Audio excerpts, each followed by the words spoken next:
Thank you to our sponsor, the Home Depot. The FIFA World Cup 2026 is here. Games every single day, and the best seat to keep up with all the action is right in your own backyard. Big screen outside, grill going, neighbors and friends coming over to watch.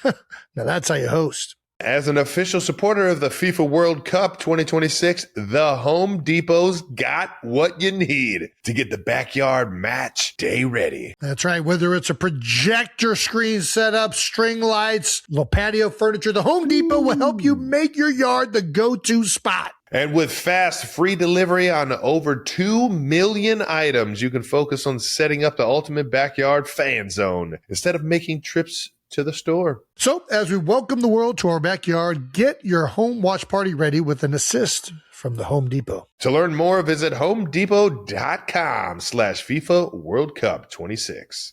Are we jumping on? Yes.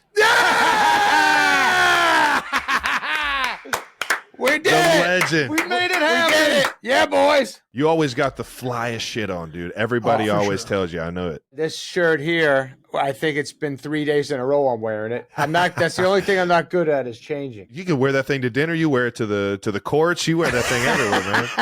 Isn't that pathetic? I don't That's the know. best. I started doing that only because hiding these tits. The tits got big, fellas. Can't help it. Welcome back to New Heights, ladies and gentlemen. Season 3. Woo! Man, so much has changed. Has it? No, not really. But one thing for sure, and that's we are a Wondery show produced by Wave Sports and Entertainment now, ladies and gentlemen. That is correct. And brought to you today by NFL Sunday Ticket on YouTube TV. Hey! How about that, man? I love YouTube TV. You sit there and watch it right there on your phone. Dude, it's pretty magical. This NFL season, you can watch every game every Sunday when you bundle NFL Sunday Ticket and YouTube TV. They are making it easier and easier to watch football, and I love it. It's the best. Absolutely love it. Terms and whatever the fuck that word is. Embargoes. I don't apply. know what that means. There you go. Terms and embargoes apply, which means you better fucking figure it. Isn't embargo something with like trade? What does that have to do with Google that? You better YouTube TV? Figure out the definition of that before you buy anything. That's all I got out of that. We are your hosts. I am Travis Kelce. This is my big brother, Jason Kelce, out of Cleveland Heights, Ohio. Cincinnati Bearcat alums, as you know. Subscribe on YouTube, Wondery Plus, or wherever you get your podcasts. And follow the show on all social media at New Heights Show with 1S. All right. Jason, we're finally back. Let the people know what we got coming up. That's right. We're finally back. Season 3 is officially kicking off. We've left you guys waiting for long enough. I know you guys have been dying to see all of the activities and different shenanigans we've been up to, as well as catch up with the Chiefs, Eagles, and NFL landscape. But you guys have probably already been keeping up because it's all over social media. We can't get away from it. It's all over there. I know you guys are tired of seeing us, but you're going to have to deal with it. Because we can't even stop it at this point. Anything happens goes on social media. Anyways, Nah.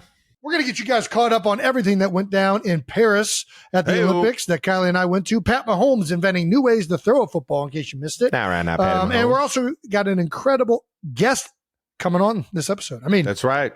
We're jumping this thing off. It's iconic. It's an iconic, just very talented person. And you're going to find out who it is. Yeah. You're going to find out who it is. There's clues on the screen right now. But You probably already know. I mean, you probably got a little. They'll probably ruin the surprise because it helps people tune in and watch it, and we need to advertise it. I mean, this is right up there. You can't ruin this episode, though. I've met this person once. I met. We should just say his name because it's going to be. Nope. I met this person one time, and let me tell you, I have not been starstruck by many people. I was kind of like I am now. I didn't know what to say. Like I was just at a loss of words. And I'm like, just don't quote every movie he's ever been in because that's what every dummy doo-doo head does. But I think I proceeded to probably do that. If it's a good one, you got to just be tasteful with it if you're going to do it. Yeah. It's got to be perfect timing and great delivery. You got to deliver it if you're going to do it. Nobody delivers him quite like him. So we're looking forward to talking to him. But before we get to that, we got a little bit of New news coming. Offseason news. New news is brought to you by our friends at NFL Sunday Ticket on YouTube TV. That's right. The first thing you've probably noticed is that we have a new home, and that is Wondery. That's right. Don't worry. It won't affect your guys' viewing of this once every week. It's still going to drop every week on YouTube, wherever you listen to your podcasts. And now it will also be available on the Wondery app. That's yes, right. Sir. We're increasing our distribution. More ways to view. If you guys are tired of the commercials, I guess the Wondery, I think there's like a Wondery thing that you can like kind of skip them. Wondery Plus subscribers can also listen early and ad-free. Plus, get access to exclusive bonus content. So download the Wondery app and make sure you're subscribed and ready to roll, baby. Who doesn't love a little exclusivity? That's right. And to celebrate, for a limited time, we're giving 92%ers a 3-month subscription to Wondery Plus for free. How about that? All right now. Head over to Wondery.fm/New Heights to redeem that free 3-month subscription today. Some other new news for you guys. If you haven't already seen the commercial with Jason and Kylie, NFL Sunday Ticket got some new spokesmen.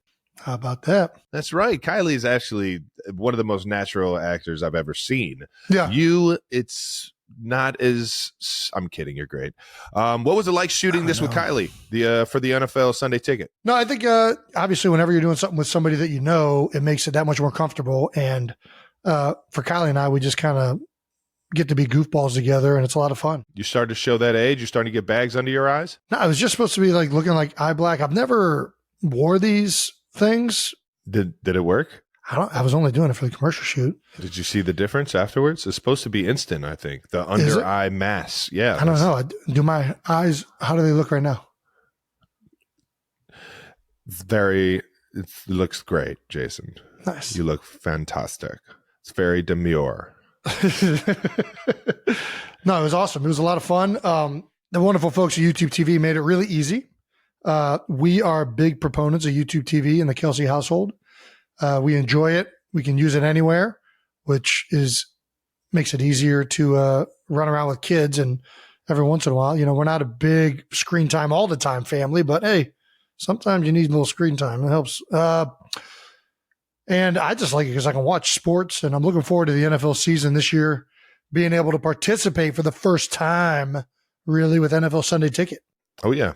Well, I mean, you're going to need the knowledge to talk because you're obviously on the Monday night countdown this year. This is true. And then on top of that, it's like, are you going to use it as like practice to like maybe start calling games or something? I don't know if I could. I guess I could try that out. Nice. Just in the confines of my own home. Yeah. Yeah, I don't know. I don't know what I'm going to use it for. I'm probably going to use the multi-view. I'm probably going to use it to really be able to follow everything that's happening. I mean, I've used Sunday Ticket occasionally when we don't play on Sunday in the past to watch games. Yeah. But I mean, usually Sunday's a travel day if you're playing on Monday. So the only day you get to really watch it is Thursday. I used it a lot last year when I was traveling because, like you said, you can watch it from your phone, which I was able to watch more Chiefs games last year on the road than ever before, which I was catching the Eagles games whenever we didn't play at the same time. And then I kind of like because you get the stat view, you get the key plays. You can kind of like watch it at a quicker rate, especially if it's a game in review that already happened. Are you going to get into fantasy football now? Are you a fantasy footballer? I've never been. I kind of might do it just to make me pay attention. You know what I mean? Because I feel like if you're doing fantasy football, you got to be in tuned and knowing who to bench, who to sit, how my team's doing, who's injured. It kind of forces you to follow what's happening in the NFL landscape. Oh, yeah. So I think doing fantasy football might make me better on Monday night. So I'm thinking about maybe doing it. I don't know. I've never done fantasy football. I think the leagues have already started, so you might be a little behind the 8 ball here. How have they started? The season hasn't started. I'm pretty sure you draft your team before the games start. There's got to be a way I can start this. I mean, yeah, I'm not a fantasy football guy, but I'm pretty sure this is drafts have already happened. Okay, that's all right. Okay, Brandon's telling me right now. Would I draft Travis? Yes, I would draft Travis, but apparently these drafts have already happened. Yeah. All the professionals are saying, don't draft me without drafting Pat Mahomes. You draft both. Yeah, you got to. Yeah, it's a dual thing. Why is that? We're a team. You get double the points. But you guys both probably go in the first round. I'd imagine Pat's one of the higher picked ones. Yeah, I don't think a lot of quarterbacks go in the first round. They don't go in the first round, or they do? No, I don't think so, because I think the quarterbacks, like, you go a little later rounds because I heard this as well. You can find more quarterbacks and you can find like skill players that are going to get you points week in, week out. Well, I know touchdowns. I don't even podcast. I don't even podcast. I really don't podcast. I'm not even sure what I'm doing here. Yeah, I know that touchdowns are all that matter. So I know like running backs are hot commodities and like receivers or tight ends that score a lot of touchdowns are hot commodities. Yeah. I'd imagine Jalen's pretty good with all the tush pushes into the end zone. That is correct. But I don't know how that translates to quarterbacks throwing touchdowns. I suppose maybe that's why they go later. Yeah. Brandon said RBs go first. Yeah. Jason won't be in any fantasy leagues this year. Maybe you catch him next year. Yeah, I guess I'll just watch football. I'm in on that. Well, that does it for new news, brought to you by our friends at NFL Sunday Ticket on YouTube TV. So make sure you guys sign up today at youtube.com/NH. I think that stands for New Heights, but that's youtube.com/NH. All right, let's get to a little training camp, Trav. You've been off at Chiefs training camp for what, a month now? Maybe a little bit longer? You guys reported. When did you guys report? The 19th. I reported on the 19th of August. So not that a month. That is a lie. I reported on the 19th you reported way July. before that. Yeah, I was halfway through July. So we're a little bit over a month in. Officially 3 preseason games in. Not right now. How you feeling, bud? How's the team look? I'm not gonna lie, man. I am excited as a motherfucker. Yep. I'm you extremely lost some of your excited. facial hair. Yes. Well, I always do the Andy Reid special, baby. You know, got to, Bubba. It looks good. It looks clean. Love to the thanks, bud. I grew out the hair though. I switched it up. Well, I don't got the buzz cut. And I'm not as super trooper. I'm more of like kind of like a different character with the stash. But yeah, just having some fun with it. And while I'm at training camp, I really don't care how I look. I just want to be there and try and make it the most enjoyable experience ever. I've officially spent an entire year of my life in St. Joe, Missouri. 12 years of sitting in the same dorm room over there at Missouri Western State University. Yeah. That's cool. It is. It is. You know, I made it. I feel like I kind of go to jail every time I do this, but it's like a sanctuary at this point for me. Yeah. It kind of like it gets me in like the headspace of like I get to work on my craft and not think about anything else that's going on, and like I can really like tune up, you know, my my athletic abilities, man. And I've learned to love it out there. I really have. So I say this, and it doesn't sound appealing, but I really do love it out there. I really do. And I do find myself, because I feel myself starting at a very low point and then working my way to being an NFL football player. What do you love about St. Joe's? Well, this year I love the weather. It wasn't aggressive. We didn't have any like really aggressive rain days or like lightning or like tornado warnings to where we had to go inside. I hate running on turf, especially throughout the preseason when you're really like adding the miles up. And so being outside in front of the fans, that happens as well when you go inside. You're not around the fans and everybody that wants to enjoy training camp. And coming off of 2 Super Bowl runs there, it's pretty fun seeing Chiefs Kingdom show up week in, week out, and seeing some familiar faces like Rasheed Wallace. Nice. I did see Rasheed Wallace. Heck yeah. How's he doing? Doing good? Oh, he's killing it. He's making his rounds for his podcast. Oh, nice. And then he's always been a Chiefs fan though. I think the world found out he was a Chiefs fan when he got signed to the Detroit Pistons. And they actually, I believe they went back to back. If I'm not mistaken, but he wore a Chiefs jersey and Chiefs hat while he's at his press day, signing for the Pistons, man. There we go. And if I just lied to everyone, I'm sorry. Yeah. Well, who cares? Wouldn't be the first time Shout out that to happens on this podcast. Pat Mahomes said he finally brought a TV. Did you bring a TV this year? No, YouTube TV, man. YouTube TV. You can just watch it on your phone. That's kind of where I'm at. What are you bringing? I don't need a TV. Whenever I'm in the, well, whenever he brought I'm in that it so dorm that room, I am passing he brought it out, so he could play college football 25. which I did jump on that. Yeah, how is it? I did jump on that. It's awesome, and I won a national championship with Cincinnati, which I always dreamed about doing. So you played so much that you went through an entire season of college football. Yeah, what is it? It's just like you're on there like 15 minutes a game, and then it didn't take It's that not long. like that much. Right. Yeah, it didn't take that long. It's fun though, man. It brought back great memories because that is all I used to freaking play. I used to have a guy on every single every single team in college football, and sure enough, I mean, it's like you're a kid all over again. It puts me at a really simple state of mind. Let's get to the preseason a little bit. You guys obviously trying to three-peat this year, have made a lot of off-season acquisitions. Has anybody stood out to you throughout training camp practices, preseason games? I don't know. What did you learn about the Chiefs in this short stint before the season gets going? We do have a very similar team to last year. So it's been a fun training camp to kind of just build on that. It's the first time that we've really came into the season with the core group of guys that we had the year before. And don't get me wrong, we lost a few guys here and there. Obviously, MVS and Snead and Willie Gay. Like there were a bunch of guys that, or there were a few guys that ended up getting paid everywhere else, and I'm happy as hell for them. And but we do have the nucleus, I think, still together here in KC, and it's been fun because it's a lot of guys that have practiced together for a really long time. For sure.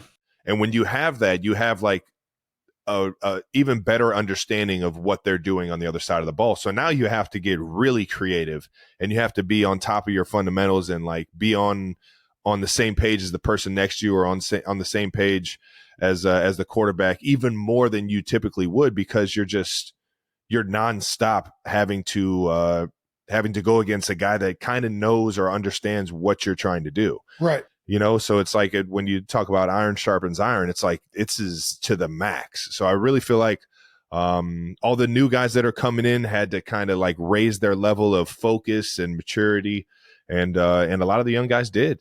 It's been fun. Well, you guys didn't play that much in the preseason games, the starters, but you did play. And you did play enough for Pat to pull off something he's never done before. It included you, and it was a behind-the-back pass. Yeah, man. Larry Bird, the big 33. It's a smooth operator right there. Magic Johnson style. Yeah, no, I motioned over, and I'm looking at Pat while I'm motioning over. Like, what did you say? Because here's the thing: when you're in preseason, you don't get a week to prepare for the game plan going into a preseason game. It's just like you have the entire 300, 400 plays that you put in and installed in training camp. Right. And then they take a few of them and put them in the game plan. So you got to really like go over your game plan. And you don't spend as much time game planning specifically for your opponents. Right. Exactly. I wasn't in tune with the game plan. And Pat Mahomes had like something in the back of his head when I walked across the line of scrimmage. Is like, what'd you say? That I didn't know what I was doing. So he was going to have to make something shake. And that's why we love playing with Pat Mahomes, ladies and gentlemen, because even when you fuck up, he makes you right. This is just a boot play naked? Is it? Oh, this is a true read. This is a true, he's got the option to hand this off. Yeah, the old RPO. I know. So you were supposed to go to the flat right away and run this little rub route potentially? Yeah, I could have gone that way. I could have just did what I did and then got the first down this way. But you know, there's options. There's options in Andy Reid's offense, and it's because of a guy like Pat Mahomes that you can run these different options. You see, just a little point to him right there, like, glad we're on the same page. I had no idea. I had no idea. I felt Pat pull the football and start to roll out, and I was literally just going to start to run that way, and like, he might need my help in blocking, he might need my help to like be available. So when I turned around, he was in mid like behind the back pass like a sports card. It was just like slow motion, and the ball was just floating to me. Sure enough, I knew it was third and short, so I just made sure that I got the sticks there. When you guys ran this full speed, I thought you were like the side view, like little block down and come back out, Like Nope.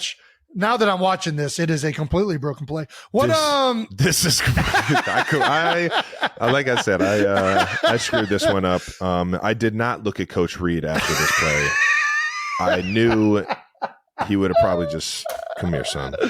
Well, I don't think he was that mad. A matter of fact, there's a clip of him having zero reaction and just, that's business as usual between these guys. Now, Pat has pulled off the behind the back pass multiple times. Yeah, I'm telling you, he's done it. He's done it more times than once in practices. Yeah. And people have only seen it in terms of like training camp practices or like him just screwing around in the during practice on like his side of the field with the other quarterbacks. To instinctually be able to do this is insane. It is. It's insane to have the cojones to be able to just like throw something behind your back in traffic like that is insane. And Pat, he made a great point. He's not going to do it just to do it. He's only going to do it when he needs to do it. Right. It was going to be a weird angle if he would have threw it overhand, for sure, or if he would have threw it regular, because the defender was right in between. The defensive end was the defensive end was making it difficult to have. You would have had to go over top of him. Exactly, and.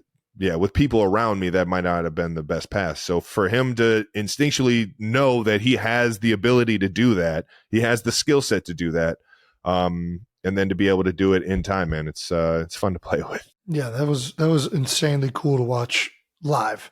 What is that typically the way it happens on like a pass that it makes sense for, or is he usually doing it like where he's like, I'm going to goof around and make sure I do this. You know what I mean? No, that's what I'm saying. And he when he's been asked about this in like press conferences and stuff, he's told everybody, like, I'm not going to do it just to like have the highlight of it. Like, I'm only going to do that when I need to do it, and sure enough, it was a perfect situation for him. I sometimes it just takes somebody to fuck it up. Well, good job, because you brought that to life, Trav. Well, and good job to Pat. Yeah, he has said that. As a matter of fact, he said it again. He said, I didn't do it to look cool. I literally did it as I was like pissed. I was like, why didn't you run the route that I wanted you to run, Trav? It just worked out. Got to get in your playbook, kid. Yeah. I think Andy had your back. He said, yeah, I saw that Pat threw him under the bus. But yeah, I think it's that was the most exciting thing that happened all preseason, as well as being able to watch the new kickoff rule. What do you think of the new kickoff rule? I'm so excited for it. I think it's fun. I was so against it. Why were you against it? Remember, we were talking about it. They were changing it. We were like, I don't like it. It's the ceremonial football. It's the first thing. It's what happens in football. It's like war, like both sides, old school war, just like running at a charge. Yeah, but that wasn't an option. They weren't going to let that happen anymore. Yeah. So, and honestly, it's still electric. It is. Guys are still, like, the guy with the ball is still hitting it as hard as he can. That's my question is, how long do you think it lasts? I saw a guy, and I'm not going to name a guy, but I saw a guy almost get his head ripped off. And it was a flag on us, and I got so excited that I forgot whose team I was on, and it was just like, whoa, that's football! and yeah, it's exciting. All right, so that's all the football we're going to get into now. Chiefs and Eagles fans, we know you've got more football questions for us, as well as NFL fans league wide. We're going to be doing a full season preview next week. So hit us with the questions in the meantime that you got for throw some comments the coming in there. Season. 92%ers, throw some comments in there. Let us know what you want to know about, because me and Jason have all the answers. Well, psych. Yeah, we'll see. We'll see what we know. All right, now let's get to out of the house. That's right. Kelsey's in Paris. A little out of the house. This segment, you guessed it, is brought to you by our friends at NFL Sunday Ticket. Boom. On YouTube TV. That's right. We're going to keep pumping that, because NFL Sunday Ticket, the NFL is here, baby. It's here. We are just about a week out from Chiefs and Ravens, baby, and I am so pumped to get this thing rocking and rolling. But first, let's get to a little out of the house. Kelsey's in Paris. Jason and Kai took over the Paris Olympics. That's right. Jason, it was your first Olympics. How was Paris? Yeah, first Olympics I was able to go to. Obviously, when you're in training camp, you miss Summer Olympics. Yeah. No matter when. And when you're playing football season, you miss the Winter Olympics. Yep. So, it's something that you watch. We've always watched our entire lives growing up. Our entire lives. Olympics are so electric. It's an incredible moment where people get to represent their countries across the world. And we really wanted to be able to take that in. And we like Paris. Kylie and I honeymooned in Paris. All right now. It was our second time being back. And it was fantastic. The city's really set up well for it. It's the public transportation, the trains, all that stuff. We had an absolute blast. I mean, it was so cool. It was so cool. I went and saw Tay out in Paris, and they were just starting to like kind of finish all of the little like stadiums and courts. And it was so cool that they were just in the middle of the city. Like they were just making these arenas and these like playing fields throughout the city and the parks. And obviously there was the sand volleyball that was right in front of the Eiffel Tower. I mean, it was so cool. Was there like a certain venue that was your favorite to be in? The rugby sevens in the Stadium of Paris or Stadium of France. I can't remember what the name of that major stadium is there. That was awesome. Uh-huh. Do you know that those games have like each half is only 7 minutes? Yes, I did. I noticed that just watching it, but I did not know the rules of the game or really the timing, or I didn't know any of that stuff. I've watched rugby 15s before, but I did not know rugby sevens was that fast paced. So when you get a ticket into that stadium, you get to watch every country play twice in a day. Like you're watching a lot of games. That's crazy. Which is like, you buy not whatever else it is, that one ticket, you're only watching that one event in most of that stuff. But that was what was awesome about the rugby sevens. It was like you're seeing a bunch of action, and it helps when the USA women's team was pretty darn good as well. All right now. The field hockey games were actually being played at the last time the Olympics was hosted in Paris. Mm-hmm. So there's some cool history there to that stadium. The men's volleyball is dope. Those guys are jumping up there. It's so impressive to watch volleyball, man. I mean, athletic as hell. The other one that we saw was the women's team gymnastics final, which you want to talk about jumping. We watched like every girl go and do the floor routine. And so Simone Biles is the last person. Mm-hmm. And I'm like, she's getting older. She's a little bit, we'll see how she looks. There's no way you really thought this. I did think that because gymnasts because gymnasts, if you go look at like the age of gymnasts, they're usually not in their mid 20s to late 20s. They're usually young. Like they usually don't age and sustain well later. I don't know why. I automatically assumed she was the anomaly. Well, you would be right. She is the anomaly because she jumped higher than everybody and it wasn't even close. You could tell just on that first jump. Huh? Like you watch all these people do the floor routine, then it's Simone is at the end, and within the first 3 seconds, you're like, oh, that's different. She just jumped 5 feet higher than everybody else that has done this. Wow. So good, man. Yeah. So and that was such a feel good story, knowing the past and everything that she's had to go through, and just to feel confident and getting back up there mentally. It's the best, man. So happy for her. And America's so proud of her, man. Watching all those girls stand up there and represent the USA and get a gold medal. That was probably the highlight for the Olympics, being able to be there and witness that. So cool. But it was all great. I mean, I met a lot of the women's rugby team players, Alona, Nicole. I mean, the whole team at one point. I met there was 9, I think 9. Hopefully I'm right on that. 9 girls on the field hockey team were from the PA area. Like, oh, wow. Yeah. It's a hotbed. I didn't know that. I mean, it makes sense that Kai played. So we were hanging out with their families, watching the games, grabbing drinks afterwards. It was really, really cool. And the only other world event I've been to was the World Cup. I went to the World Cup in Brazil. But what's so awesome about world events, you just have people from all over coming to this one area, and they're all there to just appreciate the sports. And it's just awesome. It's fun. And Paris is a great city, so it helped out. I concur. Well, Coach Kai spotted in Paris working with a new field hockey prospect. She was coaching you up a little bit, showing you how to swing the hockey stick. Oh yeah. Is it much different from the ice? Did you need some different pointers or what? Listen, field hockey's kind of stupid. Shut up. You can't. Yeah, it's not. I'm not believing any of this. There are certain things that just don't make sense. Like in field hockey, you can only use the one side of the stick. You can't use the back side of the stick. It's like illegal. It's like, why is this illegal to use the other side of the stick? Because that's the game. What do you mean? And they're like, oh, because it's rounded, so you shouldn't use it. It's like, just because you shouldn't doesn't mean it should be like against the rules to just use the backside of the stick. It's illegal. Don't touch the ball with your hand in soccer. You can't kick it. If the ball's at your feet, you What do you can't mean? kick it. If it hits a foot, it's a penalty. It's a foul. Dude, I'm you just being can't- honest. You I'm can't telling you can't kick a goal in hockey either. I'm not saying to kick it in, but you can kick it back up to your stick. Like, all Just I'm saying, because you're not skilled enough with the stick does not mean it's stupid, Jason. I'm just saying it would decrease the stoppages. It would make the game more exciting because you'd be able to utilize more This guy's appendages. a businessman. He just wants to make the game more exciting. It's like the opposite of soccer. You can't use your feet. You can't even use your hands. I guess you can kind of block stuff with your hands. But you can only use the one side of your stick. And I just think it's inhibiting creativity and excitingness of field hockey. I think it's making you more what is it? It's making you more disciplined on your creativity and being creative within the rules of the game, Jason. All right, so Jason sucks at field hockey. Kylie's shaking your head at me right now. And then you saw the U.S. Win the first ever medal in rugby sevens. We just talked about that. That's pretty cool. Did you get to see some of those things up close, those medals? No, I saw some old ones because there were people in the stands that had them that I met, former Olympians. Oh, shit. Nice. Allie Reisman, I don't think I saw her medal.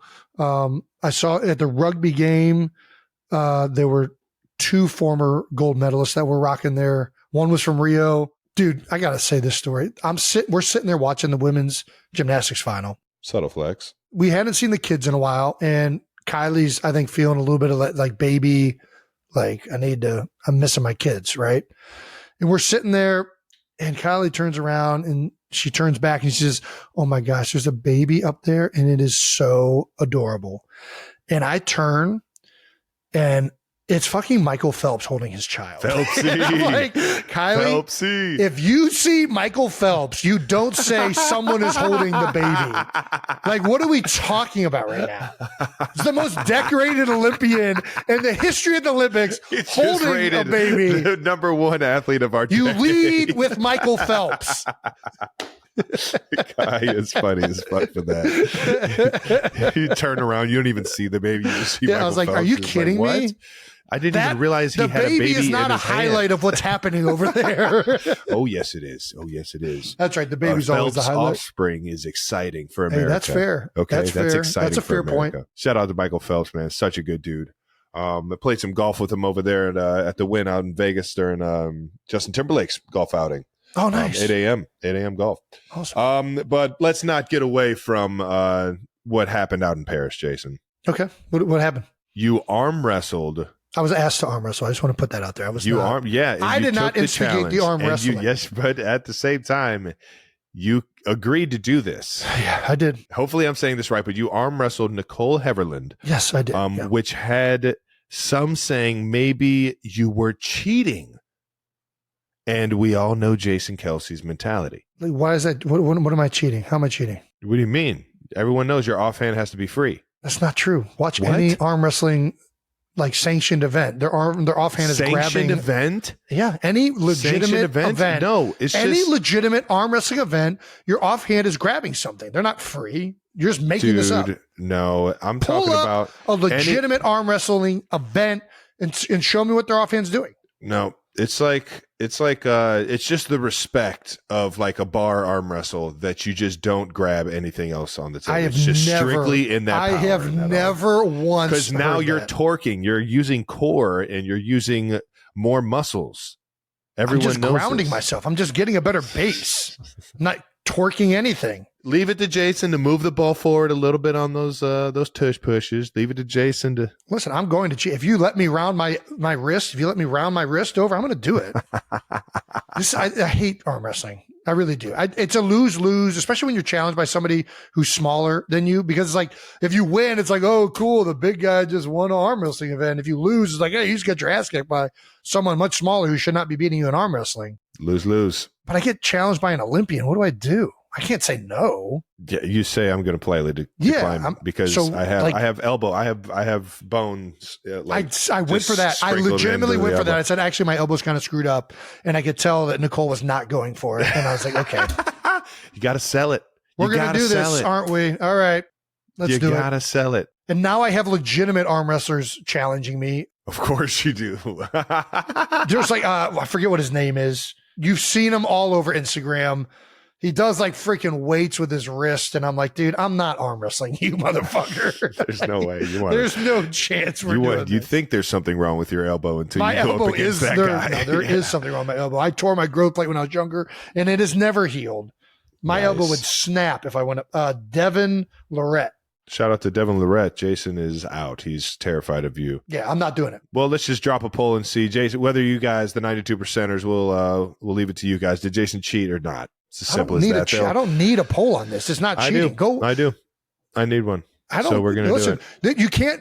The general public has no purview in this this category. They have no right of what the rules are. You can't retroactively. If we take a general poll, everybody will let you use the backside of the stick in field hockey, but they don't let you use the backside of the stick. Those are the rules. The rules of arm wrestling are your offhand gets to grab something. Never heard of that rule. Just watch there's a freaking entire handle that they're grabbing in all these events.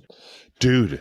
All right. So we'll get off the topic. We'll let the polls decide. I'm not letting the polls decide. No. All right, The poll decides nothing. All right, you win. Kylie posted on Instagram a video of the aftermath. She said, when you finally sit down after all the excitement, a win for men's volleyball, a bronze for women's rugby, and then a gold for women's USA That's right. gym. Jason, I can't help but notice you have like Impeccable tits.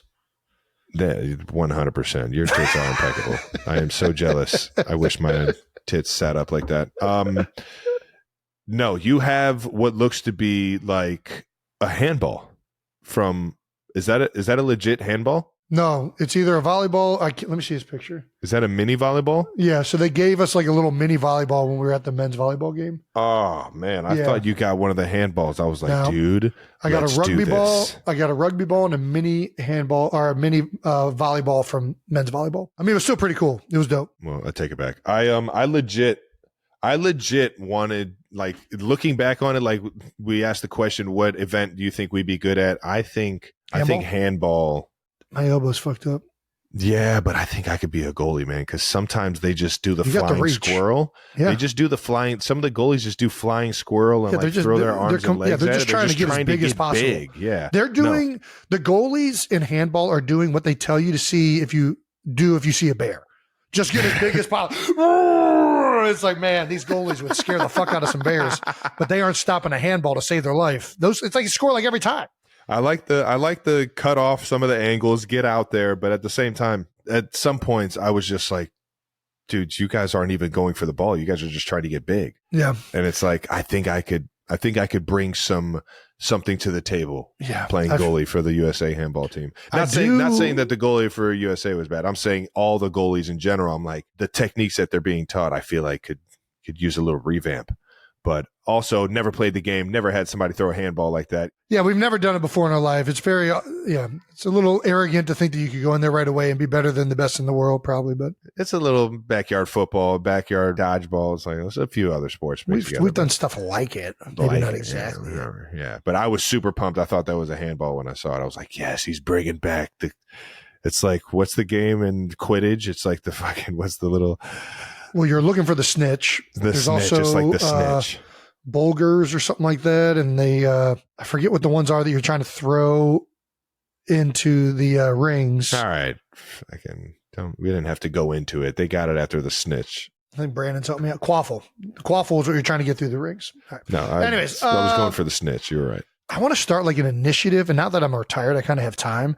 I want to take guys that weren't quite good enough to go, because let's face it, the best athletes in America, for the most part, when they're young, a lot of our athletes choose to play football and basketball. And how many of these athletes do we lose on these other sports because we're so focused on the NFL and NBA? I hear you. I mean, the main sports, you could throw baseball in there too. Yeah. Okay. But baseball is like a specialized sport. It's not like just because somebody's good at baseball doesn't mean they're going to be great at another sport, maybe. There are a fuck ton of kids out here playing baseball only that are really good athletes. And it's so much harder to get through baseball. Okay, fine. We'll throw baseball in there. Either way, my premise is there, I feel like we should be like, as a nation, taking some of these athletes that like either retire early or weren't quite good enough to make it to the NFL, NBA, Major League Baseball, and like pushing them into like other Olympic sports. Yeah, I hear you. I mean, we were kids where we wanted to play everything. And this is probably why we think we'd be good at anything you throw us into in the Olympics. But I'm a firm believer that you need to have kids try everything out. Like For go sure. out, especially if you're. But I'm not talking about kids. I'm talking like a 22-year-old man. He's bounced around on practice squad for a couple where it's years. starting for all these other countries. It's starting at the adolescent level. Is that these kids are like being bred to do that. So it's like I hear you on that, but it also starts with like being a kid, and if you fall in love with this sport, like run with it, dude. Like have fun, like go crazy enjoying this thing, and really become like an Olympic athlete in that regard. Yeah, I just want to take all the guys that aren't quite good enough in the NFL and have them play rugby and see what our U.S. men's rugby team looks like. I hear you. I'm not trying to talk trash on USA men's rugby that is doing it. Like, I'm not saying that. Bobsled, get some big old D linemen that got freaking fast starts pushing that sled. What? You think D linemen? I think tight ends are probably better. Here's the thing with bobsled, though. The bobsled, I like a linebacker tight end breed because Yeah, you got to have a work too. little bit of weight to get that thing rolling faster. Well, this is why I think it might behoove you to be a little bit heavier if you can still maintain that acceleration, because the bobsled is all about the start. Unless you can accumulate speed in other ways. But here's my strategy. Did you know that like the full weight? I don't even know if that's true. I just assumed physics was involved. Well, I'm about to drop some physics on. Did you know the full weight of the sled has to be like with the riders in it has to be of similar weight to like across the board. So in other words, there's weight classes. No, let's say the sled has to weigh 1,000 pounds, right? Arbitrarily. The sled plus all the riders has to weigh 1,000. So if your riders weigh 500 pounds, the sled weighs 500. If your riders weigh 800 pounds, the sled only weighs 200. God damn it. You did a little bit of math wrong. I'm sorry. Yeah. Sorry. So I got excited. I guess my point is, if you have a bunch of D linemen pushing a bobsled, the sled's going to weigh less and they're stronger. So they're going to be pushing something that's way lighter to them. So are they going to be pushing it faster maybe? Especially if they're like Myles Garrett type D lineman that got freaking fast get offs. Dude, you think Myles Garrett's the next? I mean, he could be on it. Bobsled. He could be on it.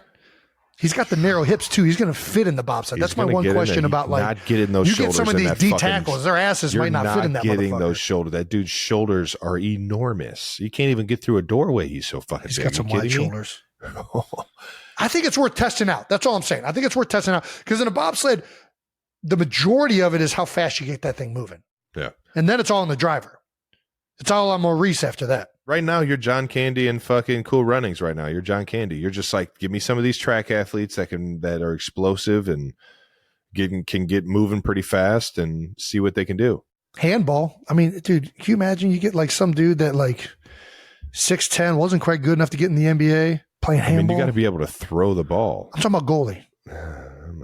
Get those long gangly arms. He's doing like pretzels and shit. Maybe. What's another sport? Well, high jump. Just get some big 6'10" basketball player, have him lose a shit ton of weight so his ankles look like they're toothpicks, and he's just hopping up over that thing. There's no way. No? No.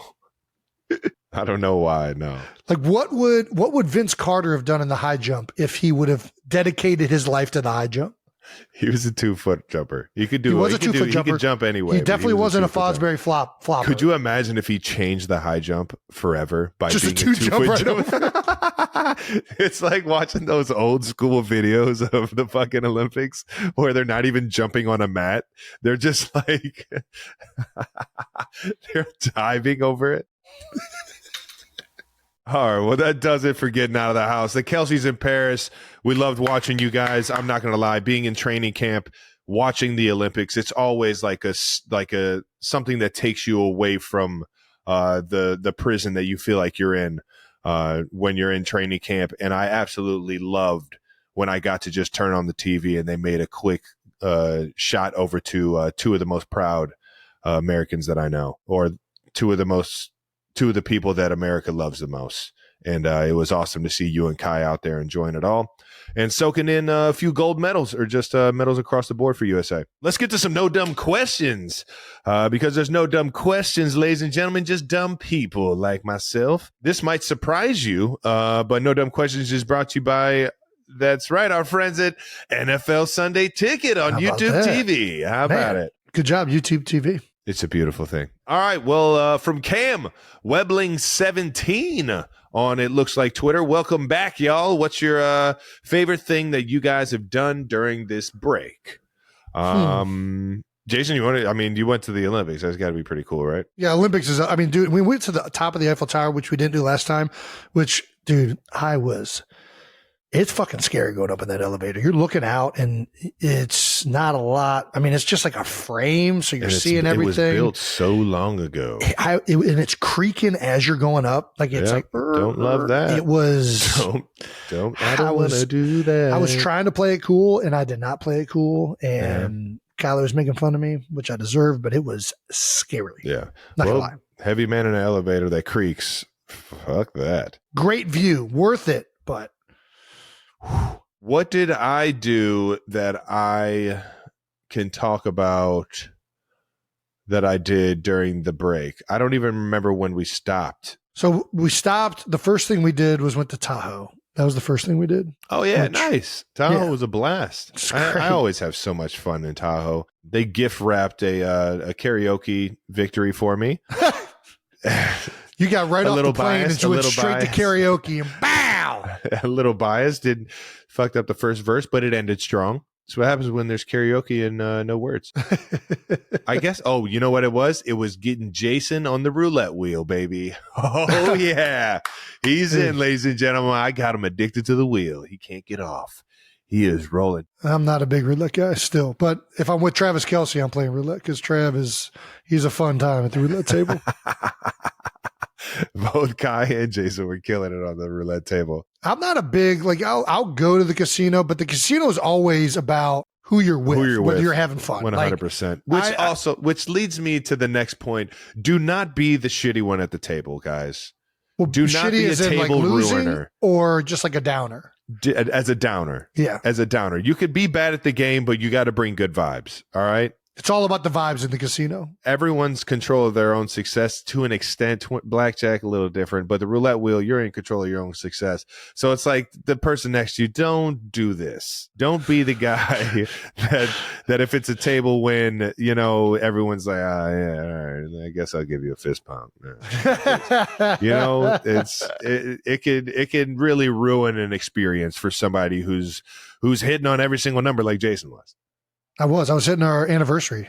Yep. Ooh, 14, baby. Yeah, baby. That was a hot number. I had intern Brandon throwing me numbers from left field, and 9 was it was a good one. So intern Brandon, I owe you a thank you. A thank you. That's about it. That's right. You didn't put your money down, so I owe you no money, but I owe you a thank you. Nice, man. But that does it for No Dumb Questions. Nice. Brought to you by our friends at NFL Sunday Ticket on YouTube TV. Make sure you guys subscribe and get involved because NFL season is right around the corner. Dude, I think it's time to bring in our guest. Oh, let's do it. Oh, you guys are in for a treat. I mean, we're in for a treat, too. It's cool to even have this guy on. Alrighty, our guest today is an absolute legend. You may know him from his film and TV career spanning over 3 decades. He's written and starred in some of the most iconic movies of all time, including cool, Billy Madison, Happy Gilmore, The Waterboy, and so many more. He's a 1-time winner of the Mark Twain Prize for American Humor, a 16-time MTV Movie Award nominee. Wow. He's got Teen Choice Awards, People Choice Awards, a star on the Hollywood Walk of Fame. Yeah. He's a fan of high-quality H2O. Jason, how about today, Junior. Spit it out. That's right. Our guest is the one and only Sandman, Adam Sandler. That's right, baby. Boys, I'm so happy to see both you guys. Love you both. You know that. You know that. Thank you so much for coming on, Adam. This is incredible. This is iconic, man. You too, fellas. Yes. Come on, Jason. Hit me. So you recently just finished a stand-up special. Yes. That's going to be launching on, I think, Tuesday on Netflix, right? Yes. It comes out on Tuesday. I was doing a tour, running around for like a couple years, in and out. I kind of do it like I go away for a couple weeks, then I go back home for a month or two, then I go do another couple of weeks, that kind of thing. Yeah. And when I was out on the tour, I was like, oh man, I probably should make a special just because I know one day I'm going to throw this material out and move on to some new stuff. So might as well document it. And so I said, let me do a special. Netflix said, that sounds good. And then I called Josh Safdie, who's this great director, and he did Uncut Gems. Him and his brother Benny did Uncut Gems. And I said to Josh, would you want to maybe direct a comedy special? And he said, yeah. And I thought we were just going to shoot a normal special, but he just kind of took over and made it a different style and different feel and threw weird stuff at me. And it's a special, but it's kind of like a movie It's special. different. It's a little different. Yeah. I cannot wait for everybody to see this, man. They let us preview it, and that was alone the coolest thing ever. Oh, yeah. It was awesome, brother. Cool. So thank you, bud. what you're right, it is different, and it's like kind of segmented. There's a whole like thing going back and forth with the projection and all that. How do you even get to like creating something like that? Like, I know that like stand up, you're bringing on jokes and you're trying to figure out your routine, but that thing was so unique. How did that whole process come about? Well, I was kind of ready to just do a normal stand-up special. I was excited because I was kind of locked in. When you do stand-up and you're on the road, it evolves. You get better and better at your act and figure out better things to talk about, figure out better ways to tell your thoughts or your jokes or whatever the hell it is. And so I was kind of locked into a certain way that I was ready to throw down. And then Josh was just kind of like, we've seen you do a stand-up special already. I did one like six years ago. So he said, let's try to come up with a new way to present it. So that's kind of what happened. What made you want to get back into the stand-up realm? Like, you took a long hiatus from it. Not too long. I saw 100% Fresh live, actually. I was at the Hayworth out there in L.A., dude. That's right, buddy. I remember seeing you. I was in a whole nother world. And I remember two just off the top that I still remember. There's a Phone Wall of Keys. Yes. I fucking sing that every single time I walk out of the goddamn door. Oh, I love that, buddy. I haven't forgot them since. Love that track. and then I Want to Grow Old with You, dude. Yes, I sang that too. Yes, I sang that for the special. And that was 6 years ago. Yeah. That is buddy, that was 6 years ago when I saw you. That was so fucking cool, man. I saw you in the dressing room back there at the Hayworth. You're the fucking man, dude. You too, buddy. And it was, I don't even know why I started. Oh yeah, here's what happened. I was doing movies. Life was going good. I did Saturday Night Live, and me and my friends, Spade and Schneider and Rock, we used to run around and do stand-up back then. So cool. And it was great. And then all of a sudden, I was doing a lot of movies, and it just became like your schedule was kind of overwhelmed. And so I stopped doing stand-up for maybe 20 years or so. Sheesh. And then I was doing grown-ups, and all I heard was Kevin James and Chris Rock and Schneider and Spade and Colin Quinn and all the guys in the movie and Norm Macdonald all talking about their gigs they had that weekend. And I was a little jealous, like, oh man, maybe I should get back on the road. So that got me into it again. That's awesome. That's awesome. Well, make sure everyone you check out Love You. It's streaming now on Netflix. Wonderful jokes. It's a very unique, as we've talked about, comedy stand-up special. Thanks, including man. A wonderful ode to comedy, which, man, if this world needs comedy more than ever, it was just beautifully done. Really well done. Thank you, man. Yeah, we wrote a song that kind of just talked about all the movies and comedians that influenced me and my friends growing up and our generation. And that kind of stuff, and what we used to sit and watch growing up with our parents or with our buddies or whatever it was. And so wrote a song, and that puts a lot of that stuff in there. It's got music. It's got a flamenco guitar that starts off with right away. I'm like, man, this guy, he's bringing it right off the bat. That's right. I did my best. By the way, that was terrifying because I knew sometimes when I'm alone in my room playing my guitar, I go, man, I think I could have been a guitar player. I'm pretty damn good. Then when I get on stage, I start getting my fingers get tight. Everything's nerve-wracking. So when I was shooting a special, I was like, come on, man. Let's get this thing right. But I did all right. You nailed it. You nailed it. Thank you. Buddy. And then the Bluetooth comment hit a little bit too close to home for me. Oh, yeah. Yeah. That happens on occasion. That happens. Yeah. You don't like those times. No. All right. Let's talk about Happy Gilmore, too, because you got that coming up. You just said you're moving to Jersey here coming up. Yes. That's what you're going there for, right? The whole thing was to get to hang out with Travis. That's why we put it together. No, yeah. We're going there. Travis, by the way, thank you. I heard you talking about it, and I was on your show, you guys. And then, of course, I was like, I was thinking we were talking about you playing my son while we were writing it literally like 6 months ago. We were like, imagine if Travis was my first baby, how funny that would be. Just a badass. Dude, but we know football season. I think I got the swing down. You do? Dude, I think I got the swing down. Can you crack it like that? I was out there the other day, and it was literally the day after you went on Fallon and told everybody. And I was like, man, you know what? I just got to do a ceremonial one. And and I fucking ripped it. You did. It felt so good, dude. It felt so good. What a feeling. When you look up and that thing's going straight, you're like, that works, man. How did that happen? It's just I bet you ripped the shit out of it. What do you hit them when you play? You bang it long, don't you? Yeah, I can hit it about 320 consistently off the drive. Bitch. But I could be 3 holes over or right next to the hole. You know, it's either way. No, but I've seen you swing. It is nice. It's fun. I gotta say, when I'm doing the Happy Gilmore swing, I'm maybe 1 for 4 with that. 1 for 4. It's not a little TV magic on the back end. There's definitely. I call my own cuts. All right, let's see. Here we go. All right, buddy. Well, that's a long walk up. Boom! Oh. You can hear Pat Mahomes in the background telling you where it went. Pat's got a good swing too. He can bang him too. I'm sure you guys have fun golfing. No, he's a way better player than I am. He takes it way more serious. I'm just out there for the fun, man. Yeah, well, you're a fun man. Everybody on this little hang here, besides me, it seems like they have fun on the course. I get a little snappy out there. Little get frustrated. Have you gotten back into playing at all, just to kind of get ready for the movie, or did you take a time off from playing golf? Or yes, sort of similar to my comedy career. I kind of dipped out for a while, and then I was like, what am I doing, man? Let me get back into golf. And I played when I was a kid. I played when I was like 12.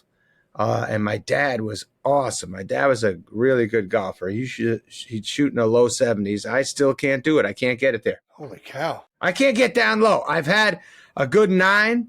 I had a good 9 maybe 2 weeks ago at Riviera. Nice. I think I could say that's where they play the Genesis Open. That's a legit exactly. course. That's a tough one. I mean, I played from the whites, but I shot okay. But I can't put 18 together. I can't do it. I can't concentrate that long. Are you guys good with 18? Dude, I suck. I have a very it's like little third to attention last span. in the Tahoe golf outing. Oh yeah, but it was not good. Didn't break 90 one time.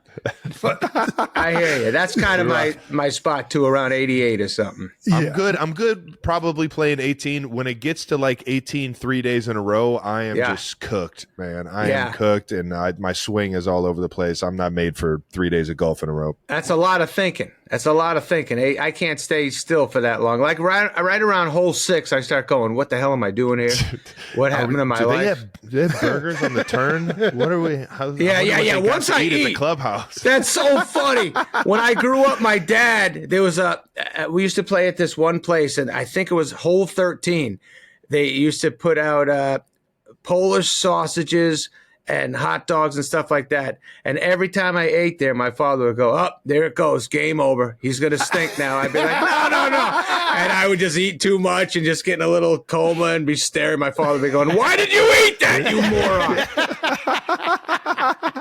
Yeah, I was about to say, you inspired an entire generation to get on the golf course, man. I promise you did. I was one of the kids. We used to go up to the public course all the time and just wanted to absolutely hammer them and hit them with the Happy Gilmore swing and That's everything. so great. And we were hockey players growing up, so that the movie It hit extra hard. Yeah, it hit boy. so hard, man. And, Yes, I know both you guys remind me of my friends so much growing up. Like, if you met my friends, what you did, you actually saw a few at the U2 show, right? That was awesome, man. Oh, how cool was that concert? That was incredible. What a insane. night! But it was more Sphere. fun seeing you there, buddy. We love seeing you.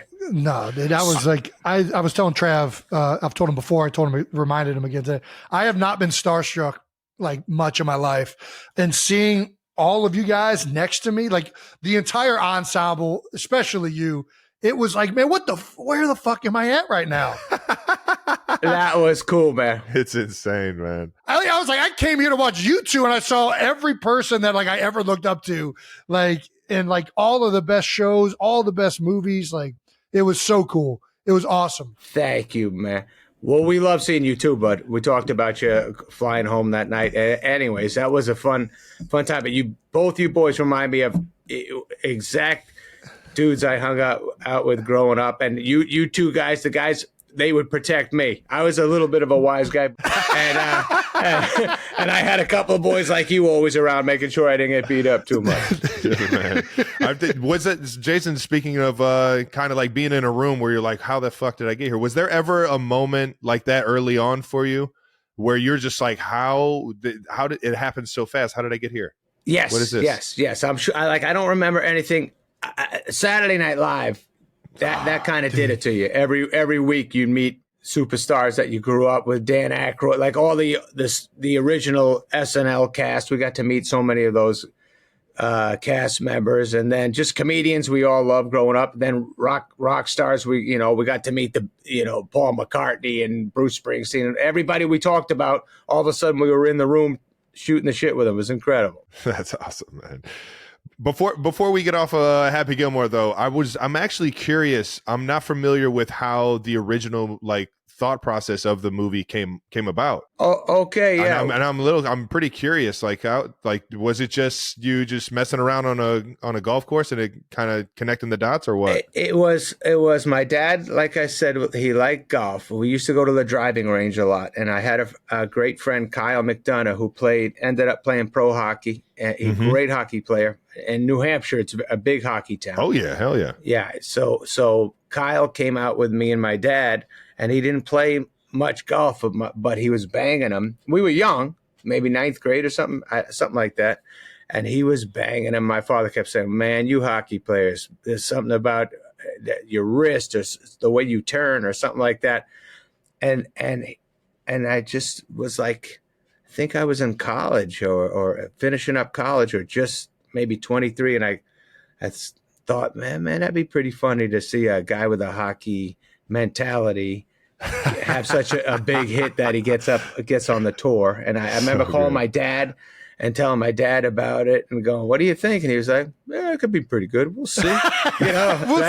We'll see. But when me and my buddy Herlihy, who I write all the movies with, we would write that and we'd call my dad and say, does this make sense? In golf, when you putt, what do you think? And it's all in the hips and stuff like that. Yeah. That was my dad. I would say, oh my god, what is it? He said, it's all in the hips, baby. It's all in the hips. And that's why we wrote that shit, Chubbs. Absolutely legendary, man. What's in store with the sequel? What do you like? I don't, without giving away too much, obviously, but what are we looking for here? Well, first of all, Travis, we're going to have fun because the scene you're doing is with so many great golfers. It's going to be amazing. You're going to be funny as hell. Oh yeah. The movie itself, it just picks up from an older guy who's, played golf a long time. Some stuff goes on in his life. He's different. He's a bit of a mess when you meet Happy. And then we kind of try to get his life cooking again. Wonderful. I love it, man. I think it's cool. It's gonna be. I mean, we're trying to make you laugh the whole time, but it's got a cool vibe to it. if you're doing it, it's going to be fucking great. I haven't seen you were on, you were no on doubt. Fallon letting everybody know that you've been waiting for the right storyline. You've been waiting to like feel the moment of it and to do it right. Yes, and, yes. We got all the trust in the world. You're gonna bring Happy back and make him lovable again, man. Thank you, bro. Thank you. I love you. I don't want anyone to get let down. So you got that in the back of your head. You just want to make it as good as you're capable. Me and my pal, we were just in the room. We just sit every line. We're going, are we sure? Are we sure about this one? All right, this is good. Let's move. We're just examining everything. We just want it to be as cool as possible. The original got me on the golf course and also got me in the batting cages doing shit I probably shouldn't be doing. But toughening up. You did that? Just toughening up. See, man, I knew you could handle that shit. I'd run from anything going over 60. Yeah, how fast of a ball was hitting you? It's like 50, 60. You're crazy, man. It's fun stuff. I was the guy in Little League when I got hit by a pitch. I just rolled in the chalk for a fucking 45 minutes. Oh, yeah. You gotta wear it. Don't rub it. Yeah, that's funny. Yeah, that's good. Yeah, boys, did you play Little League baseball too? Oh, you know everything, man. Everything sports related. It was like the backyard was like a sports complex. We would go up and get all the used equipment from Play It Again Sports, and my dad would get like everything for like $20, and he would just get the equipment, put it in our hands, and let us have some fun with it, man. And so every day was getting home from school just so you could play sports, right? Exactly. Absolutely. Yeah, exactly. Yeah. It's all we know, man. It's all we know. Yeah. Let's get to some more familiar questions here. In case you aren't aware, Jason and I are not professional interviewers. I don't even know how to be a professional outside of football. We're just two big fans with a lot of fucking questions for you, man. As football players, we got to lead with this. How many football guys come up to you and talk about the Water Boy, man? I hear Boucher a lot.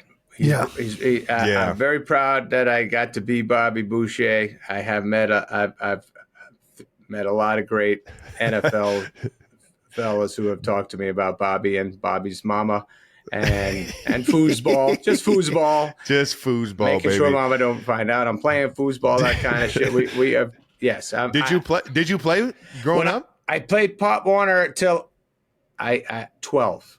I played till 12. Okay. I was a quarterback. Before... I was a quarterback in Pop Warner. I was playing baseball, and then I was a pitcher, and I was 11. And Ken Stillman, the coach of the team, came over and talked to my parents and said, maybe Adam could be a quarterback. And my mother was like, oh, Adam doesn't play football. And my father was like, let him play football. Because my father played football, actually. Okay. He was a linebacker. So then I got in there. I got on the team, played 2 years at Pop Warner, and it was amazing. So cool, man. So freaking cool. Did you play any other sports? You play football, baseball? Baseball was my favorite. Basketball, I always played. Every sport. When I was young, I was decent. Then everybody got big and way stronger than me, so I became less and less of. You didn't notice me. Like when I played Babe Ruth baseball, I went from I was on the All-Star team in Little League to like, I think Adam's on that team. I don't know. I was batting sixth. I went from batting second or third to batting sixth and seventh and maybe deeper. The older I got, the worse I got. Well, but you're still on the courts, man. I was about to say, yes. Your skills on the court are iconic because you're just the facilitator. You just see the court. You see things before they happen. Remind me of a guy like Patty Mahomes and how his game is on the court. Sweet I promise behind you. the backer. I have dreams of throwing that to you, buddy. Backdoor bounce passes. I'm all backdoor. That's all I ever talk to. Because when I play, I always play with young dudes, and I always, if they're not moving, I always like whisper them. I go, you got to move, bro. You got to stay on the move. Go back. You got to go. Let it go. I'll fake up high. Just cut down low. You got to move, though, for me. Because I ain't going to shoot. I got to get it to you. Just a natural leader, baby. Yeah. I love it, man. It's so fun watching you in all those highlights, man. Oh, man, you guys must have been fun on a basketball court grabbing rebounds. Dude, Jason used to beat my ass, literally. Not even in the. I would win the game, but it would be a brutal ass beating. Well, and I would just get thrown on the cement. I used the to entire win time. until you hit puberty, I would whoop your ass. But then there was one day, it's the last time we ever got in a fist fight. Oh, yeah. He freaking is just driving the lane, and he's finally as tall as I am doing this stupid fucking I had a shot, mean hook and shot. I can't It was stop so to save my buttery. life. It was so buttery. I had a right So I and start a left. fouling and just beating the crap out of him. But yeah, Yes. I could play defense. I can play some defense now, I but bet. there's minimal offense being played. I'll set picks. I will pick and rebound all day long. That I see. That I know. That's cool as hell, man. Yeah, you boys on the court must have been scary for the whole neighborhood. You told us about how Happy Gilmore got. How did you create a Creole Southern? So good. Like, where did the so good. inspiration? I'm for not Bobby sure if you Boucher heard come us. We from? were literally like, I don't know how he didn't win more An awards Oscar. for this. Yeah, like, this was ridiculously good. This is work. before I had seen Life is Beautiful, and Roberto Benigni did a great job with that. He did very good, yes. He did. He stepped it up for that shit. But Yeah, no, I wasn't getting Oscars. I never thought of that stuff when I was doing Boucher, but I couldn't believe it. It was like we had this idea, a water boy gets picked on a lot. A coach thinks he could be, sees him throw a nasty hit and then says, maybe you should be on the team. That was kind of the idea. And we were like, let's make him from the South. Let's make him Cajun. And then we just went from there, man.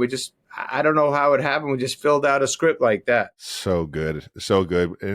It probably felt right as it came together too. You're just like, man, this is coming together so smooth because it's so from start to finish. That thing is perfect. Man. Oh, dude! I mean, we were so excited writing that. Thanks for all these compliments, guys. Honestly, I love you. I appreciate it. But so I remember with the Water Boy, we wanted that he had a very protective mama, and that there was this movie Carrie. It was a terrifying movie, and it was an overprotective mom who didn't want her daughter to be around anything too heavy, and anyways, so we kind of wrote a mom like that's overprotective to Bobby, and so he had to sneak around and play his foosball and shit.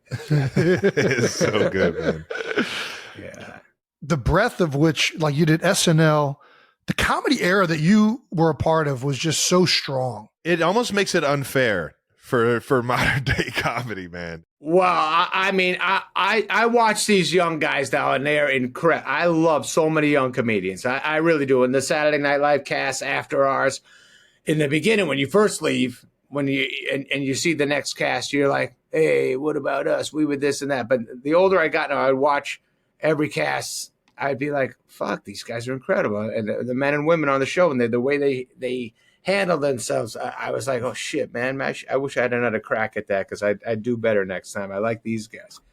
Anyways, it was lucky.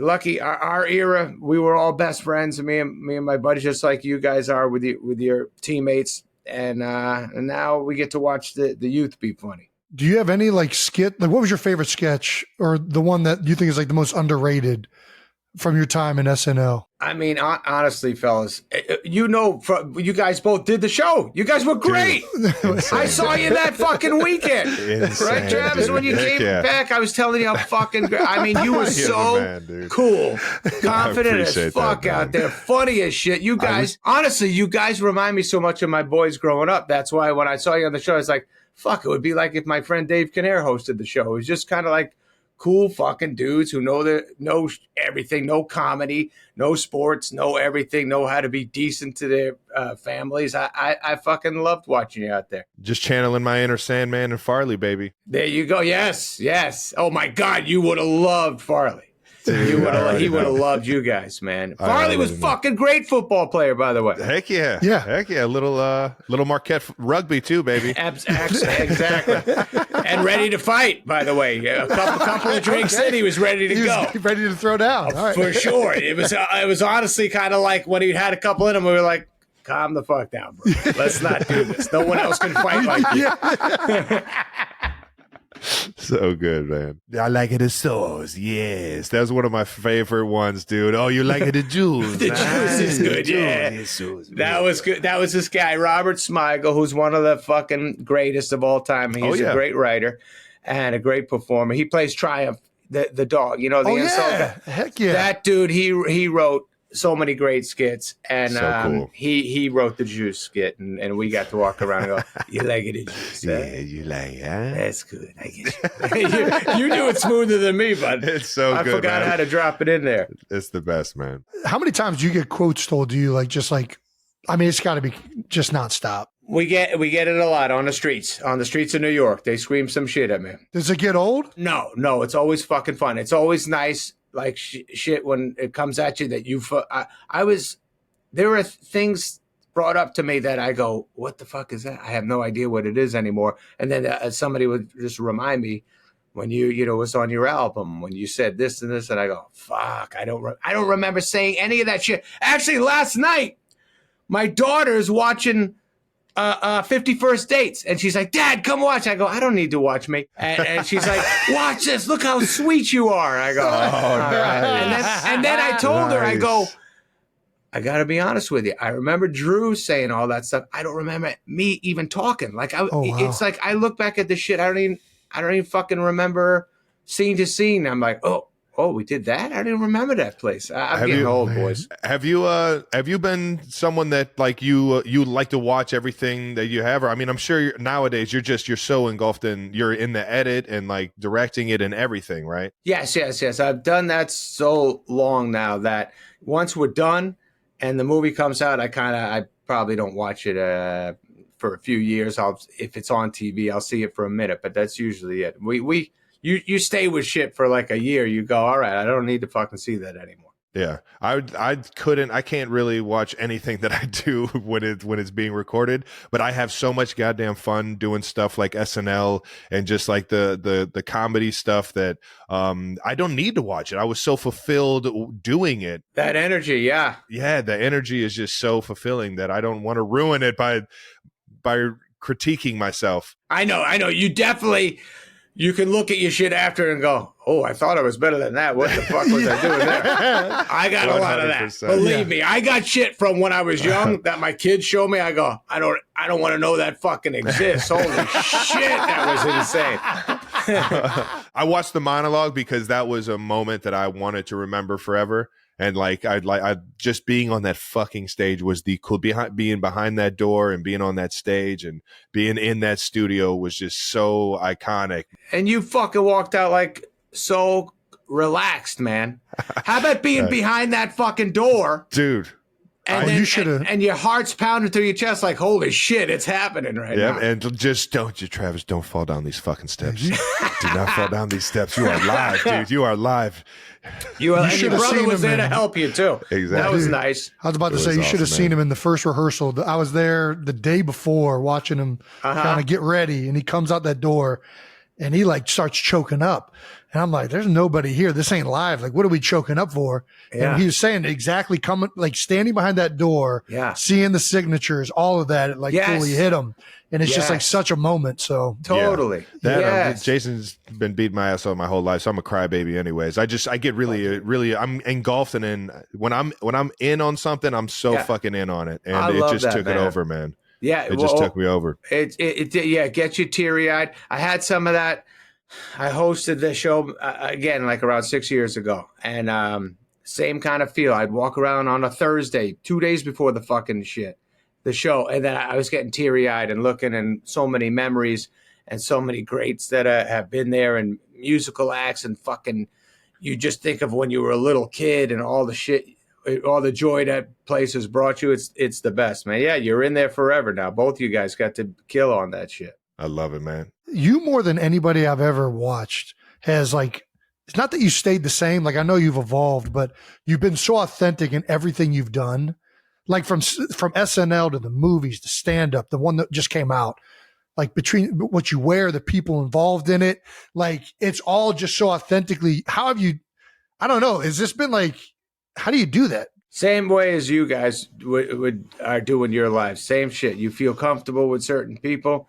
You have the same wavelength you're on. What makes you guys happy? What makes you click like you with teammates, or just fucking, off season, the guys you hang out with. That's kind of like what I got with my buddies when we make the movies and we sit in a room and write the shit and have a similar sensibility. So I guess that's why we all do it together. Man. Were you a Belushi and Aykroyd? Yes. Were like going into it, did you have like the guys where you were like, man, if I could just somehow be as funny as that guy? Well, I'll tell you, you never fucking think you're as good as the cast before you. Yeah. So like, yes, Belushi, Aykroyd, I mean, he became like a guy that we hung out with. We got to I loved him so much, and he treated us so great. So awesome. It's kind of like fucking Andy Reid. Just you have this respect for the fucking guy and what he's seen. Uh-huh. And when he talks to you, kind of go, yes, yes, yes, yes. Yeah. You feel like you're getting knowledge all the time. And All fucking the castmates before you feel the same shit. You just like, That's whatever awesome, they man. say, there's no reason for me to talk unless they ask me to talk. And that's about it. I know that feeling. Got that with Dana Carvey, got that with all the guys, Dennis Miller, all the guys who were older than us, and Jan Hooks and Victoria Jackson and the whole cast that was there before us, John Lovitz. We just fucking Kevin Nealon, all those guys. Whatever they had to say, we were loving it. Just a sponge, man. Yes, exactly. That's how you got to be. I'm a girl dad. My oldest is 4, so I got a ways to go. Yes. 1, do you have any advice? And 2, when should I mean, they've seen some of your stuff, but when should I really start exposing them to the Sandman? That's good, man. I think at that age, yeah, there's no rush. Okay. All right. No rush to get to me. I got some animated movies that I feel kind of comfortable telling somebody, yeah, maybe you can watch, Hotel Transylvania or Leo or something like that. I go, yeah, you'll feel all right there. But I got to tell you, I have fucking 3-year-olds come up to me and talk about Billy Madison. They do say, are you Billy Madison? I say, yes. They go, well, why do you not look like him anymore? I go, well, Billy Madison's been fucking eating. But he's a little hungry lately. But it'll all happen. My own kids, I don't throw my stuff at them too quick. It just happens. They haven't seen a few of the filthy ones yet, and let's hope that they don't need to see that stuff. Too good. Yeah, well, I actually saw you take the girls to the Taylor Swift premiere. Yes. at the AMC theaters. That was, by the way, what a girl. What a girl. Hey. Best she performer means- out here. Dude, she means so much to our house. Since the kids, I think I was shooting like Grown Ups or That's My Boy or something in Massachusetts. And we listened to, and the kids were little, and we were listening to Taylor Swift and listening to every song. It was one of the first times that you listen to every song on the record. Like when I was a kid, I think the Beatles you did that with, maybe Elton John, where you do every tune.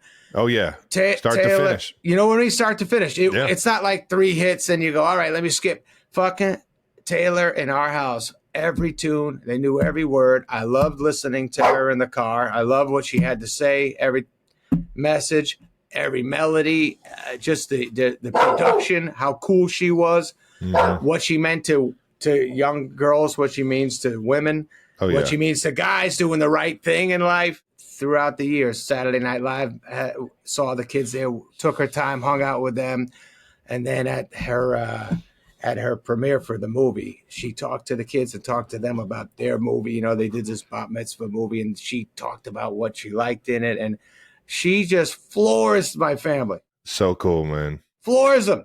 Like I said, somebody asked me, who do you get nervous around? I said, I do get nervous around Taylor Swift because I don't want to fucking blow it for my kids and say something stupid. So I'm just like, shit, she means so much to my fucking house. I better So say the cool. right thing here. Oh, my No, she was gosh. so grateful that you took the girls up there, man. Said it was an absolute blast. She's lifetime forever, along with the whole world. She just means so much. I appreciate that, brother. And you being together and you guys, that first, when you guys first started dating, my God, was my family like, yes, look how good they are together. Look how he's a gentleman. And she's having so much fun with it. Like anytime Taylor's laughing with you, my whole fucking family is like high-fiving. And So good, man. You got me sweating over here. We got to see that dog behind you, dude. Yeah. Come here, baby.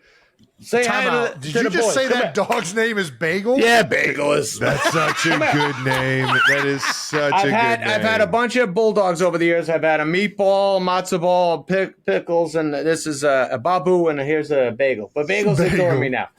Come here, buddy. What the fuck? You want me to pick you up? Come here, buddy. Say hi. Oh God, he's I'm so pumped to see Let's this. go. Yeah. There he is. Oh, yeah, baby. There he is. All right. Oh yeah. Get out of here. Go ahead. We had to see Georgia him, man. Bulldog. Yeah, he's That's a been. good Yeah, one right there. exactly. The Georgia Bulldog. I don't know how he can handle that heat. Yeah, dude. I'll They tell don't you like what, the Barely heat, man. breathe. I know. Every time he's out there, I'm like, good Lord. He is not in his element right now. They get the ice out for him. They do the right thing. There we go. You worked with a lot of athletes in the past. You worked with Shaq, Michael Irvin, Kevin Garnett recently, and Anthony Edwards recently. All great. Do you feel like there's like an avenue of athletes being comfortable on the screen, or has anybody bombed it? Basically, is what I'm asking. Oh no, I mean, I'm sure. No names. No, I don't got anybody who left that I went, oh, what happened there, man? No, none of that shit, man. I love them all. They all come and have fun. We make sure whoever's doing, you guys are like doing us favors. I know you got a busy life and you're coming and you got to make my fucking movie 1,000 times better. So we try to make sure anybody who comes by has a great time. It's a memorable time, and try to get them in and out as quick as possible. Don't want anybody sitting and being bored. So, but no, I've got to meet so many greats over there, and you guys, you grew up. I think there's some sort of connection to how fucking confident you are. And comedy, when you're being funny, it's usually if you're confident in what you're saying and committing to something. So if you ask an athlete, it's probably going to be a little bit better if you say it like this, and, be strong when you say it. Yes, sir. Let's go. It's you're coachable. You guys are coachable. Yeah. There you I go. was about to say, got to be coachable in life, baby. You certainly do. How do you decide to make the jump from comedy guy to like more of like the dramatic stuff throughout your career? That was like, just was it just like a challenge that you wanted to do, or was it like? Yeah. It is that. It's like that now. When I was younger, I did a movie a long time ago called Punch Drunk Love, and that was just luck. I was doing my comedies. Paul Thomas Anderson, who's this amazing guy, an amazing director, he wrote this movie for me and said, "Give it a shot." He believed in me, so I did it. Nice. Had a few of those where I work with these elite directors and kind of do my best for them, and it's different than what I do. I like Waterboy and shit like that. We have fun writing that shit and doing that shit, and it's the best time we could ever have. But when it comes to serious stuff, I just don't want to let down this. Just like you guys don't want to let down the coach, I don't want to let down the director. So I fucking just commit as hard as I can. Heck yeah, accountability, baby. Exactly. Yeah. So we got to jump into we always do a Mount Rushmore of like Jason did Mount Rushmore centers. I did Mount Rushmore tight ends. Yes. Who is your Mount Rushmore of well, your it characters. says characters on here. Yeah, of your characters of of my your own movie, shit. like yeah. of Who is your the Mount stuff. Rushmore of your Yeah. characters? You think? Yeah. Shit, I never thought about this. It kind of changes which I love some of them one day, and then the next day I'm like, why the fuck did I do that? But all right, let's see. Billy Madison's always got to be up there because it was kind of the first movie that they let me kind of have a little control. Yeah. Nice. Me and my buddies and Tamara Davis was the director, and we were young and we believed in it, so we got that done. I love Bobby Boucher. Shit, man, I love being that guy. Love doing movies with Drew Barrymore and with Jennifer Aniston. So that was just, I can't pick. I don't know what my guys' names are in those, but whoever I was in those right now, I guess, yeah. I don't remember it all. I know Robbie Hart was one of them, but I love making that. Whatever I did with those guys, I'd like to put up there. All right. I'm with you. And I don't mind putting Little Nicky up there too. With there you go. One of my sneaky favorites of yours, brother. Seriously. Another one where better. you engulfed. You just brought us all in with this. Yeah. It's so good, man. The sideways face and it's so good, man. Oh man, I remember Nicholson. I met Jack Nicholson before we did our movie together, and he said, "Now, before we start this, what type of movie is it? Is it Little Nicky?" And he goes, "Hey," and I gotta go. Whoa, Nicholson just did it. Nicky to me. That felt nice. That's man. so cool, man. Yeah, that's that was so cool. Well, I'll tell you what. That's probably the most epic Mount Rushmore I've ever fucking heard. Oh yeah, That's I love gnarly, that, dude. Tom, I gotta ask you this. Little Nicky up there was so. This cool. isn't on this. This isn't on the rundown, but I want to. Who's your Mount Rushmore comedians? Like on your list? Well, my guys when I was young. Yeah. I love so many now. Of course. It's all it's much broader than it was. But as a kid, what fucking connected me the most? Rodney Dangerfield was my number one guy. Love Rodney. Love Caddyshack. Love Back to School. Oh yeah, you know, Back to School. Yeah, so good. baby. The best. So good. The best. And I got to meet him and hang with him. Fucking loved him. So And shit, when I was young, I loved the Jerry Lewis, the Abbott and Costello, the Marx Brothers. I loved that stuff because I would watch that with my parents. Had a great time with that. Then I loved, Belushi and Aykroyd was power in my house. Eddie Murphy. Oh, dude. That was kind of it too. Eddie, fucking stand-ups, Stephen Wright was a big deal to me. Cheech and Chong, fucking love Cheech and Chong. Yeah, baby. Nice. Love, yeah. I had a million of them. Actually, the special the last song, Yeah. I tried to throw a lot of the people who meant something to me in there. I miss this stuff. There's this comedy record, Derek and Clive. You guys ever hear of them? It was Dudley Moore who played Arthur. You remember the movie Arthur, the English guy? He drank a lot of booze, funny as shit. He was in a comedy duo with this guy Peter Cook, and he had these albums that they used to curse a lot. They'd get drunk together and be funny together. And somehow my father got it for me. And I was in like fucking 6th, 7th grade listening to that going, oh my God, this is the best. So they had a big influence on my cursing, I believe. We're a football podcast. We got to get into a little bit of your QB. You already told everybody that you were kind of a Pop Warner QB, but the longest yard man. Yes. How much like prep in the NFL were you just out there winging it, knowing that you still had the skill set, or did you actually? You take some pointers from some guys. I was scared, man. I was, by the way, fellas, when I was a QB, I dropped so many snaps. I used to, my coach used to go, would you get your hands in there? I didn't get in there. I was terrified. As a center, you got to feel the pressure. I apologize to you and everybody before you, Jim Otto, everybody. I made a mistake. I felt so bad getting my hand on that cup, but when I got my hands in there deep, man, it always worked out. But yeah, no, I took Sean Salisbury was nice enough. He a great guy. He fucking every day would throw the ball with me, taught me how to throw it a little farther, how to be a little more confident with it. Because when I was Pop Warner, it would be like straight T26 on break, on set, straight T26 on right, ready, break. Then I'd get out there, my little baby voice, I would throw that quarterback thing on. Ready! Whatever the fuck I would do. And I would do that bullshit. I was bullshit when I did it. I never sounded cool. But I remember Salisbury would always yell at me like, oh, you got to command that team. Get out there and fucking be a man about this. This is so fucking good. Sorry, Bagel. So good. Gosh. In 97, you wrote a song called The Lonesome Kicker. Yes. Loved it. Would you ever write a song about any other positions, or has that come up in your mind? Any other sport?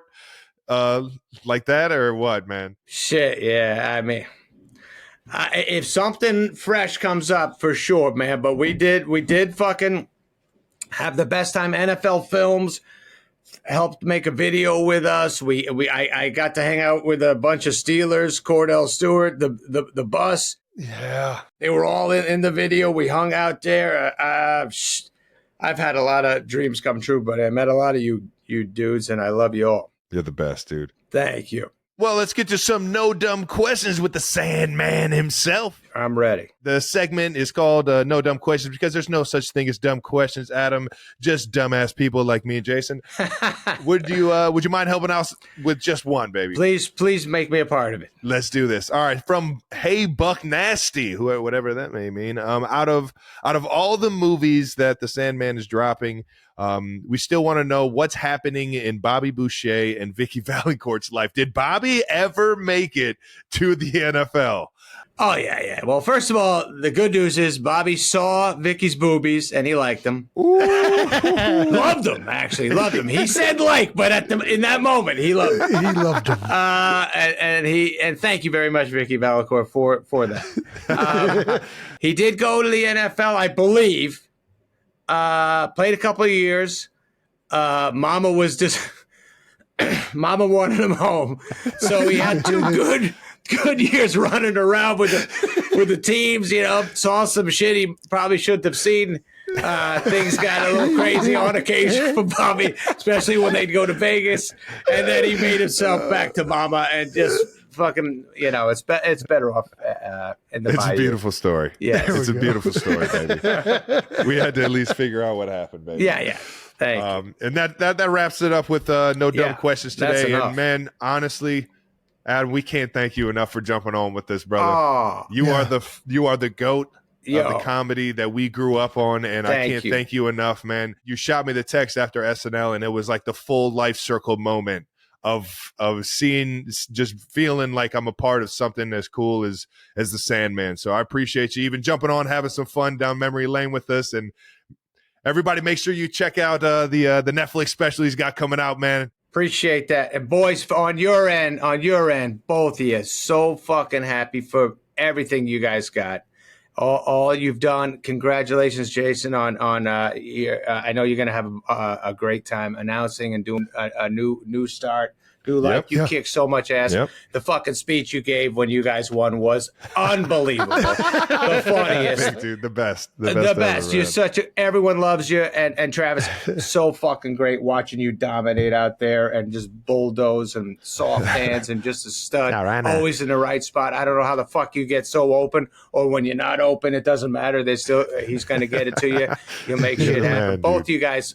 So, and by the way, Jason, you know the cross-eyed guy in all my movies? Yes, he's in the special. He's in the He comes out and gives you the coffee. Exactly. Yes. The biggest fucking Eagles fan loves you. Yeah, baby. Loves you. And when you guys fucking won, holy shit, was there relief around that fucking guy's depression. Every time the Eagles wouldn't win on a Sunday, I'd be like, will you fucking wake up? You've been sleeping for fucking 20 hours. It's over. We're on to next week. But you winning the Super Bowl was the greatest, buddy. He loves you. We all love you. Both you guys and your family. Say hi to your parents and say hi to both your families. And Taylor, tell her we love her too. You know that. You're the best, dude. The Okay. absolute best. We won't take any more of your time, man. The Sandman, ladies and gentlemen. Right on, boys. We'll keep this computer on. Don't worry. There we go. Oh, you're the man, dude. Okay, we peace. Can't thank you enough for the time. We'll see you in a few weeks, brother. Alrighty, that wraps up another episode of New Heights. Thank you so much to Adam Sandler, the Sandman, for coming on. Make sure you subscribe to YouTube and the New Heights channel, and follow New Heights on the Wondery app or wherever you get your podcasts. Reminder, you can listen to new episodes of New Heights early and ad-free right now by joining Wondery Plus in the Wondery app or on Apple Podcasts. And for all the 92%ers listening on Wondery, tell us about yourself by completing a short survey at Wondery.com/survey. Unless you don't want to, then don't do it. But we would sure appreciate it. I encourage you guys to do it. Once again, New Heights is a Wondery show produced by Wave Sports and Entertainment and brought to you by NFL Sunday Ticket on YouTube TV. That's right, the NFL season is just around the corner, just a week away, and you can watch every single game every single Sunday or whenever they have the NFL games these days, knowing that I play on every day but Tuesday this year. When you bundle NFL Sunday Ticket and YouTube TV. So make sure you guys check that out. Follow the show on all social media at New Heights Show with 1S. Thanks to our production and crew. You guys are still the best. And thank you to all the 92%ers for tuning in. We're back, baby. We'll see you guys next week.